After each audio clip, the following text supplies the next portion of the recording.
Hello दोस्तों, नमस्कार। दीक्षा पीछे चैनल में आपका स्वागत है। आज हम आर ओ के लिए क्लास लेने जा रहे हैं। इन्वायरमेंट का दूसरा क्लास आज रहेगा। इसके पहले पहला लेक्चर हो चुका है पर्यावरण मतलब इन्वायरमेंट का। आज जो हम पढ़ेंगे पारिस्थितिकी तंत्र मतलब इकोलॉजी सिस्टम आज हम पढ़ेंगे। ठीक है, इसमें जो इसका जो परिभाषा है, एक पारिस्थितिकी तंत्र पर्यावरण के जीवित एवं अजीवित घटकों के मध्य अंत क्रियाओं का योग अथवा परिणाम होता है। पारितंत्र की विशेषताएं क्या क्या है इसमें? तो पहला जो इसमें है, तीन रचना मूलभूत घटनाओं से होती है। कौन कौन सा इसमें? तो ऊर्जा है, उसके बाद जीव एवं भौतिक घटक। पारितंत्रों में ऊर्जा का मुख्य स्रोत क्या है? तो सूर्य है। पारितंत्र में ऊर्जा का प्रवाह एक दिशी होता है। पारितंत्र में पदार्थों का गमन जैव रासायनिक चक्र के माध्यम से एक चक्रीय रूप में संपादित होता है। पारितंत्र की निजी उत्पादकता होती है। पारितंत्र का प्रभाव सभी प्राणियों पर प्रत्यक्ष या अप्रत्यक्ष रूप से पड़ता है। पारितंत्र गतिशील होता है। अब पारितंत्र स्वयं पूर्णतः है और स्वनियंत्रित तंत्र पर आधारित होता है। पारितंत्र की उत्पादकता इसमें ऊर्जा की सुलभता पर निर्भर करती है। पारितंत्र एक खुला तंत्र है जिसमें पदार्थों तथा ऊर्जा का सतत विकास या सतत निवेश तथा बहिर्गमन होता है। इसके बाद आपका आता है पारितंत्र के घटक, कंपोनेंट्स ऑफ इकोसिस्टम। इसमें क्या है कि दो तीन लेयर है, मतलब घटक है। इसमें देख लीजिए, इसे पारितंत्र के घटक में दो घटक है। कौन कौन सा? एक जैविक घटक होता है, एक अजैविक घटक होता है। जैविक घटक क्या होता है और अजैविक घटक क्या होता है? तो जो जैविक घटक है आपका उत्पादक, उपभोक्ता और अपघटन करता होता है। वही आपका अजैविक घटक क्या है? तो कार्बनिक पदार्थ होता है। अकार्बनिक पदार्थ और भौतिक पदार्थ होता है। तो हम जो इसमें देखने जा रहे हैं आपका जैविक घटक।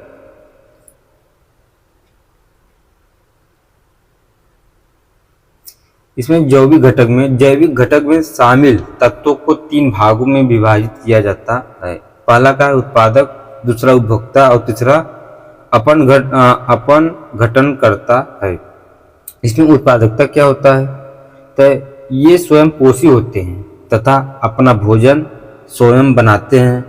इसके अंतर्गत हरे पेड़ पौधे, कुछ खास जीवाणु जो स्वयं अपना भोजन बनाते हैं, शैवाल एवं पादप प्लवक मतलब प्लैंकटन आदि शामिल किए जाते हैं। उपभोक्ता क्या है? ये अपना भोजन स्वयं नहीं बनाते हैं तथा भोजन के लिए अन्य अवयवों, उत्पादकों अथवा उपभोक्ता पर निर्भर करते हैं। इन्हें मुख्यतः तीन भागों में बांटा जाता है। तीन भागों में बांटा जाता है। कौन कौन सा भाग है आपका? तो पहला है प्राथमिक, द्वितीय और तृतीयक। प्राथमिक उपभोक्ता में क्या है? ये शाकाहारी होते हैं। ये अपने भोजन के लिए उत्पादकों पर निर्भर रहते हैं। इसके अंतर्गत मतलब क्या क्या है? जैसे गाय, बकरी, भैंस, जिराफ, खरगोश, टिड्डा, ऊंट, हाथी आदि शाकाहारी जीव शामिल में होते हैं। द्वितीयक में क्या होते हैं? ये अपना भोजन प्राथमिक उपभोक्ताओं से प्राप्त करते हैं। ये मांसाहारी होते हैं तथा अपना भोजन शाकाहारियों को खाकर प्राप्त करते हैं, जैसे बिल्ली, भेड़िया, सियार, गीदड़, चिड़िया, मानव, चूहा, कुत्ता आदि है। इसके बाद तृतीय में क्या आता है? तो उपभोक्ता में ये उच्च मांसाहारी जीव होते हैं जो प्राथमिक और द्वितीय उपभोक्ताओं को खाते हैं। इसमें से जैसे शेर, बाघ, चीता, शार्क, तेंदुआ, चील, बाज आदि शामिल होते हैं। इसके बाद अपन घटनकर्ता क्या होता है? इसमें जीवाणु एवं कवक को शामिल किया जाता है। ये उत्पादक एवं उपभोक्ताओं के मृत शरीरों को नष्ट कर पृथ्वी की सफाई करते हैं। इसलिए इन्हें पृथ्वी का मेहतर कहा जाता है।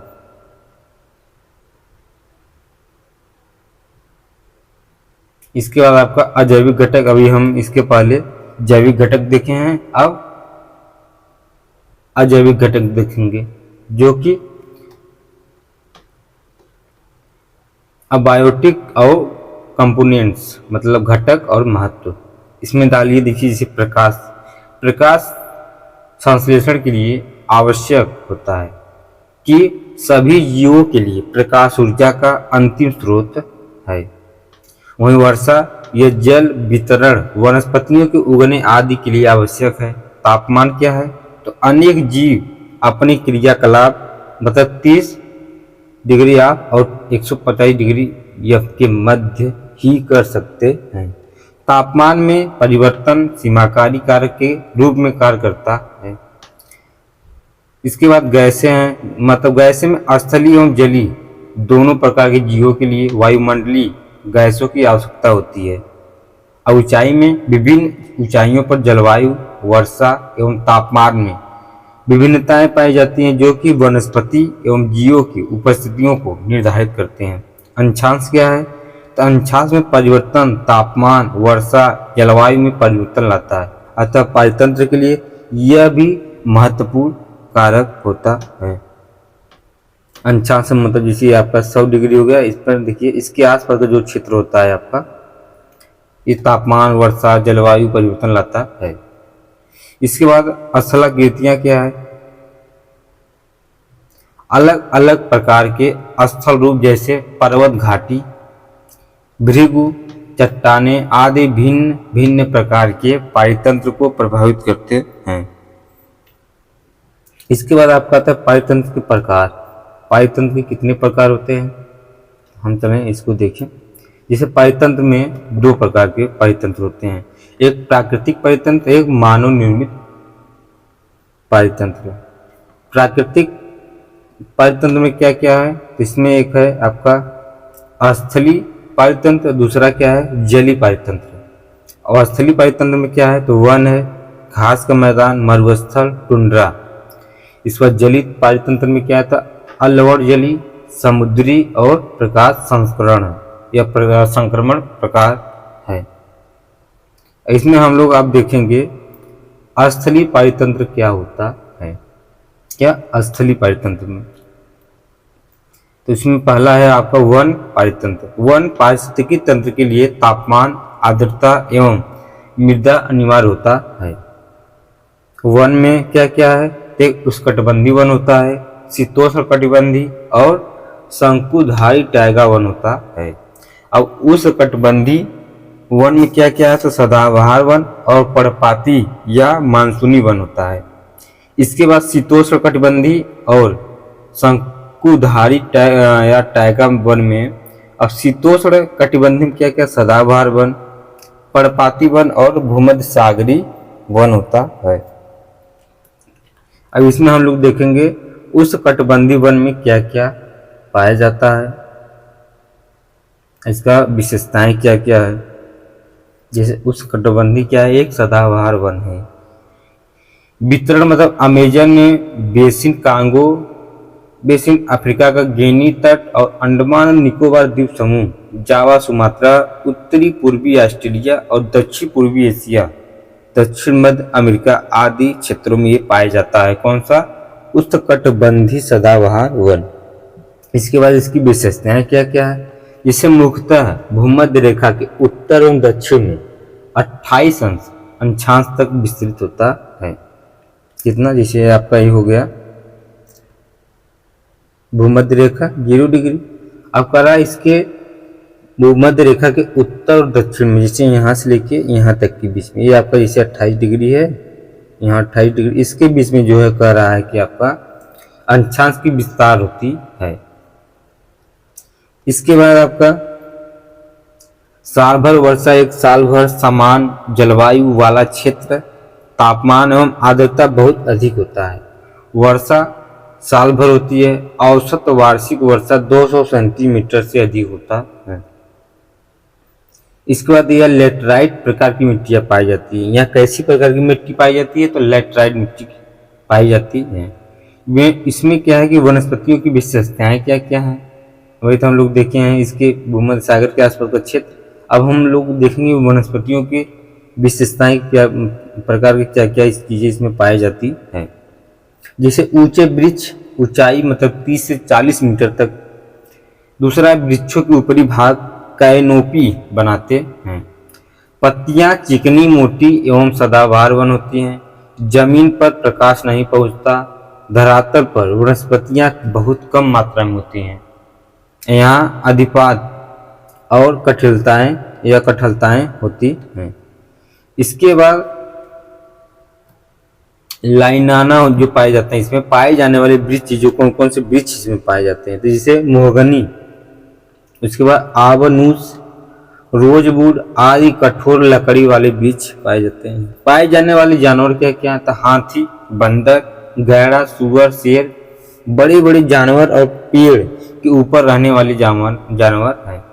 इसके बाद उष्णकटिबंधीय पर्णपाती वन मतलब मानसूनी वन, इसमें ये कहाँ कहाँ पाया जाता है, तो दक्षिण पूर्व एशिया में और भारत में पाई जाती है। ब्राजील क्षेत्रों में पाया जाता है और पश्चिम अफ्रीका और दक्षिण मध्य में। स्पेशली यूएसए मतलब अमेरिका में पाई जाती है। उत्तरी ऑस्ट्रेलिया और प्रशांतीय क्षेत्रों में पाया जाता है इसका उष्णकटिबंधीय पर्णपाती वन मतलब मानसूनी वन का क्षेत्र। इसमें विशेषताएं क्या क्या है, तो यह एक स्पष्ट एवं शुष्कता का समय मतलब ऋतुएं होता है। वार्षिक वर्षा 100 से 200 सेंटीमीटर वार्षिक होता है इसका। मृदा भूरे रंग का एवं पोषक तत्वों की धनी होती है। यहाँ की जलवायु जो है परिवर्तित होती रहती है और तापमान एवं आर्द्रता जो है कम और कभी ज्यादा रहता है, मतलब उतार चढ़ाव की यहाँ का जो टेम्परेचर है घटता बढ़ता रहता है। इसके बाद वनस्पतियों की विशेषताएं क्या क्या है, इसमें क्या है, वृक्ष शुष्क है, ग्रीष्म ऋतु में अपनी पत्तियां गिरा देते हैं। वृक्षों का केवल एक ही स्तर पाया जाता है। अब वृक्षों की ऊंचाई 20 से 35% मीटर की मध्य होती है। पाए जाने वाले वृक्ष क्या है, सागवन, शीशम, साल एवं बांस होती है। इसके बाद आपका आता है शीतोष्ण कटिबंधीय मतलब मध्य अक्षांशीय वन।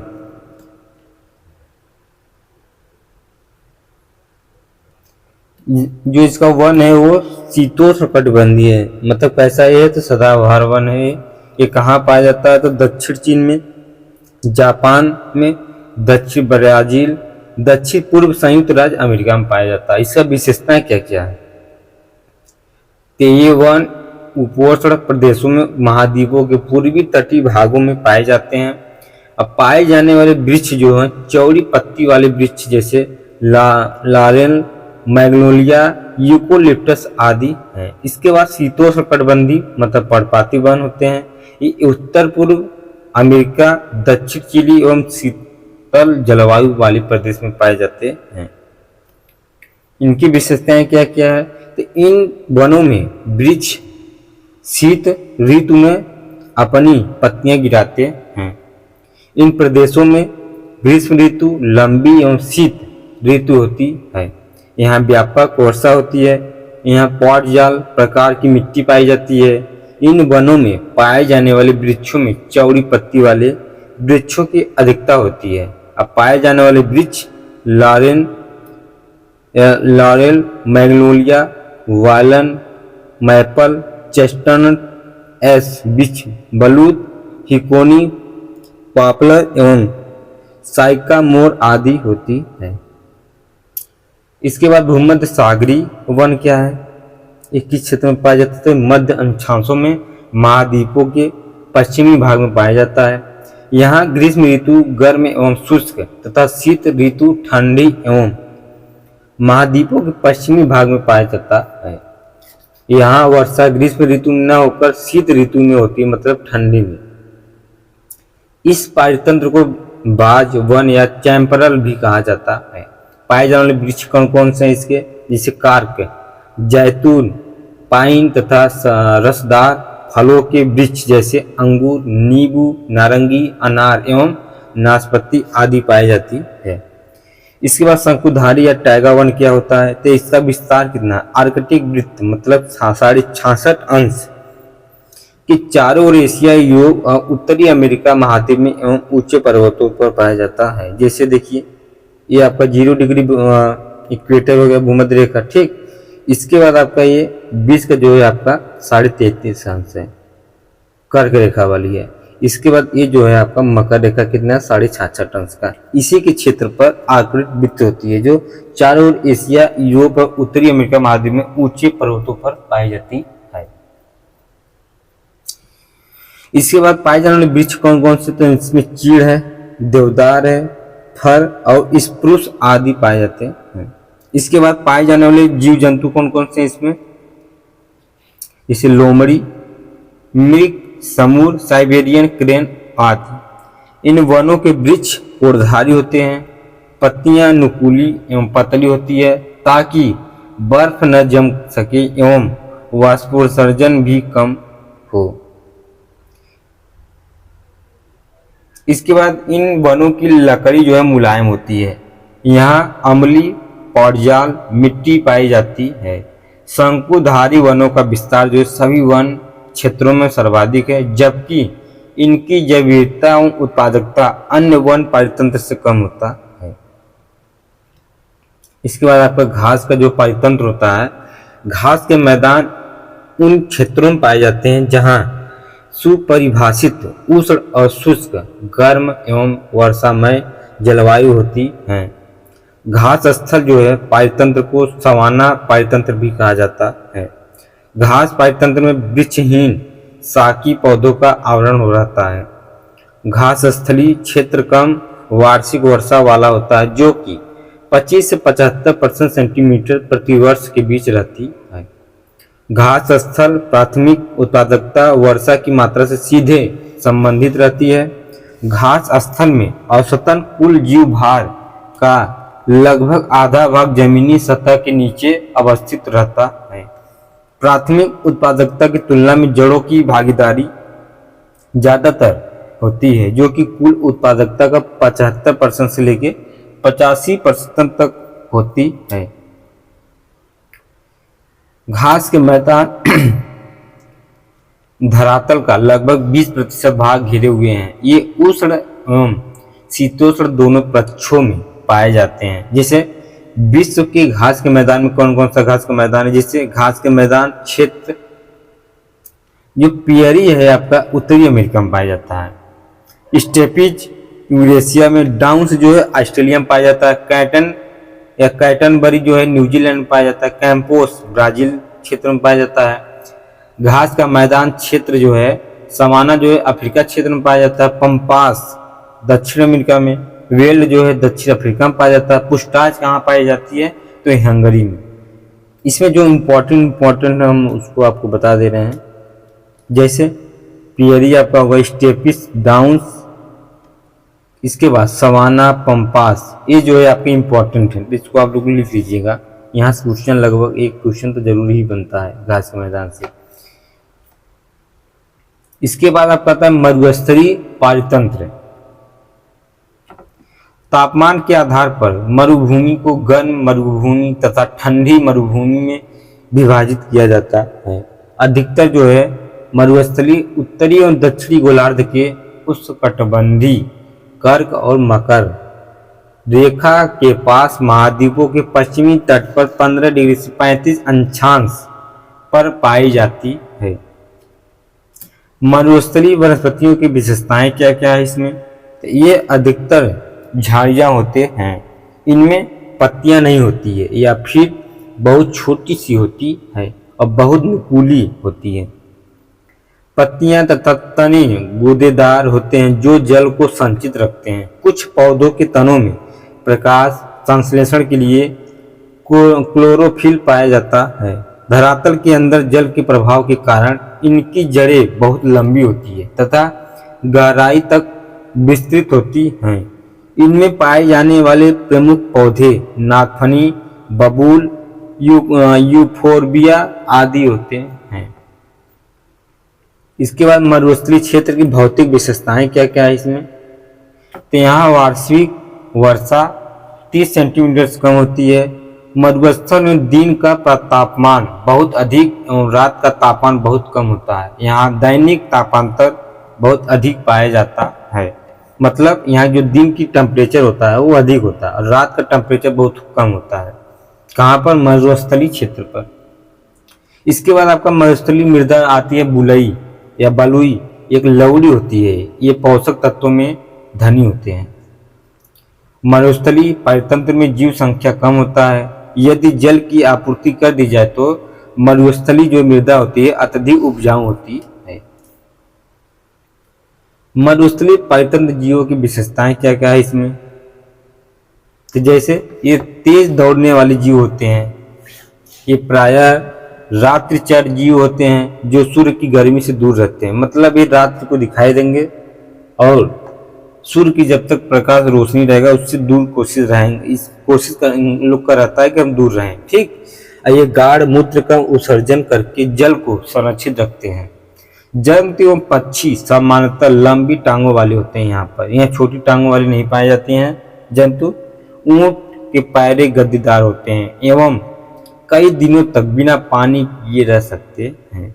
गर्म मरुस्थल में पाए जाने वाले जीव जंतु कौन कौन से पाए जाते हैं? जैसे जंगली गधा, लोमड़ी, gazelle, great Indian bustard, black buck और हिरण, ऊंट, सांप एवं बिच्छू की छिपकली आदि होती हैं।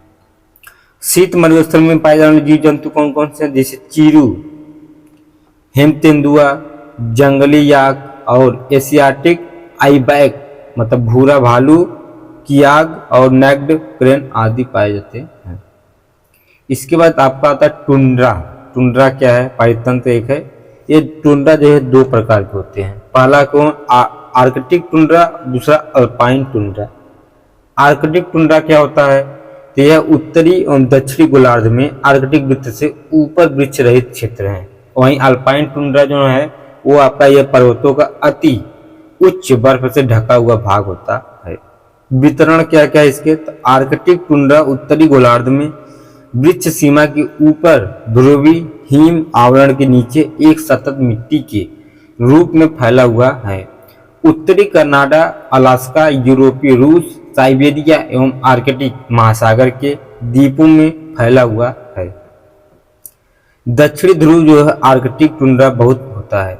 अल्पाइन टुंड्रा ऊंचे पर्वतों बर्फ से ढके भागों पर पाया जाता है।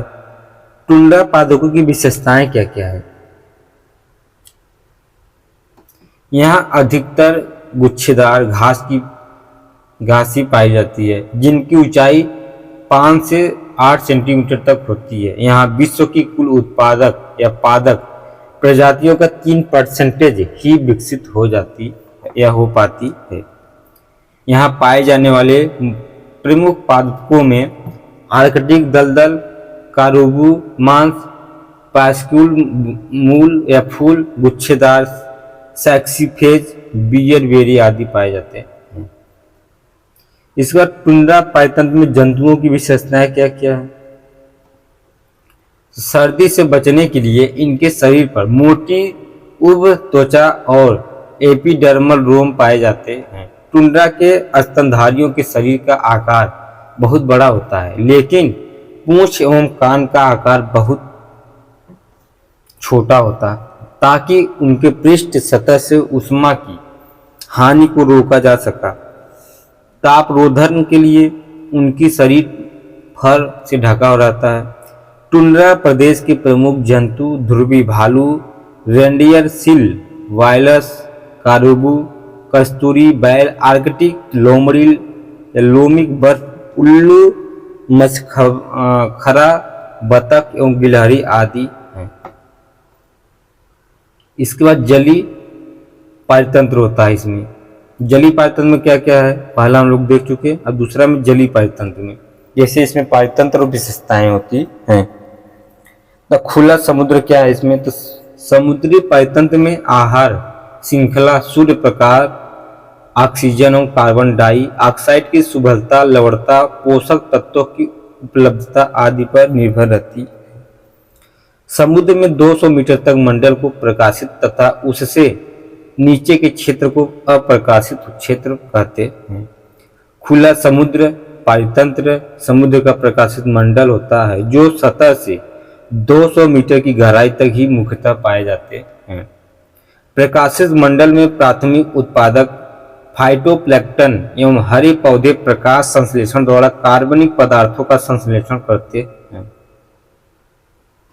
जलीय पारितंत्र के जीव तंतु क्या है?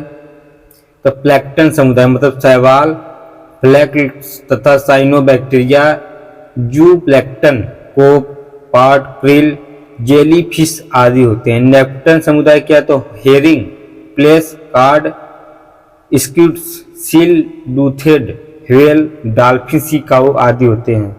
बेथिक समुदाय क्या है? सीविड्स, जोस्टेरा, बाइवेल, मुजेल, आस्टर, स्टारफिश, शार्क, ऑक्टोपस एवं टाइगरफिश या टैगफिश। ठीक है। बैरियर द्वीप पारितंत्र में क्या है? तो बैरियर द्वीप पारितंत्र जैव विविधता प्रमुख स्रोत होता है, यहाँ जैव विविधता अधिक पाई जाती है। इसके बाद सागर में मृदा के अवसाद से इनका निर्माण होता है। बैरियर द्वीप तटीय क्षेत्र को तूफान, सुनामी आदि से बचाते हैं। यह स्थल एवं जलीय पारितंत्र के बीच का एक तंत्र है जिसमें दोनों प्रकार की प्रजातियां पाई जाती है। तटरेखा पारितंत्र क्या है? यह निम्न ज्वार तथा उच्च ज्वार के क्षेत्र में भी पाया जाता है। इस पारितंत्र को अंतर ज्वारीय पारितंत्र भी कहा जाता है। इस पारितंत्र में बाइबियल, ब्रेटल स्टार, क्लैम, केकड़ा, हर्मिट, केप, सी स्टार, घोंगा स्टार, फिश आदि पाई जाती हैं। इसके बाद आपका आता है पारितंत्र भित्ति या प्रवाल भित्ति पारितंत्र। इसमें प्रवाल एक चूना प्रधान जीव है जो मुख्यतः कठोर रचना वाले कैल्शियम के खेलों में रहता है। प्रवाल एक जीवित प्राणी है जो जूजेल्थली नामक शैवाल के साथ सहोकारिता में रहता है। जूजेल्थली शैवाल कोरल को भोजन प्रदान करता है तथा कोरल जूजेल्थली शैवाल की आवास एवं सुरक्षा प्रदान करता है। प्रवाल का रंग जो है जूजेल्थली शैवाल के कारण होता है। प्रवाल विरंजन में शैवाल या तो अपना क्लोरोफिल की मात्रा को कम कर देता है या प्रवाल शैवाल को अपने शरीर से निकाल देता है। आवश्यक भौतिक दशाएं क्या क्या हैं? तो प्रवाल मुख्य रूप से उष्णकटिबंधीय सागरों में मतलब 30 डिग्री नॉर्थ और 30 डिग्री साउथ के बीच में पाए जाते हैं। क्या? प्रवाल भित्तियां आपका 30 डिग्री नॉर्थ और 30 डिग्री साउथ। जैसे आपका 0 डिग्री हो गया 30 डिग्री नॉर्थ और 30 डिग्री साउथ, नॉर्थ और साउथ। इसमें क्या आपका पाया जाता है? उष्णकटिबंधीय सागरों के रूप में प्रवाल भित्ति पाई जाती है। और प्रवाल का विकास विशेष रूप से दक्षिणी प्रशांत महासागर में होता है। प्रवाल के जीवित रहने के लिए 20 डिग्री से लेकर 21 डिग्री सेल्सियस तापमान की आवश्यकता होती है। अधिक तापमान होने पर प्रवाल विरंजन होने लगता है।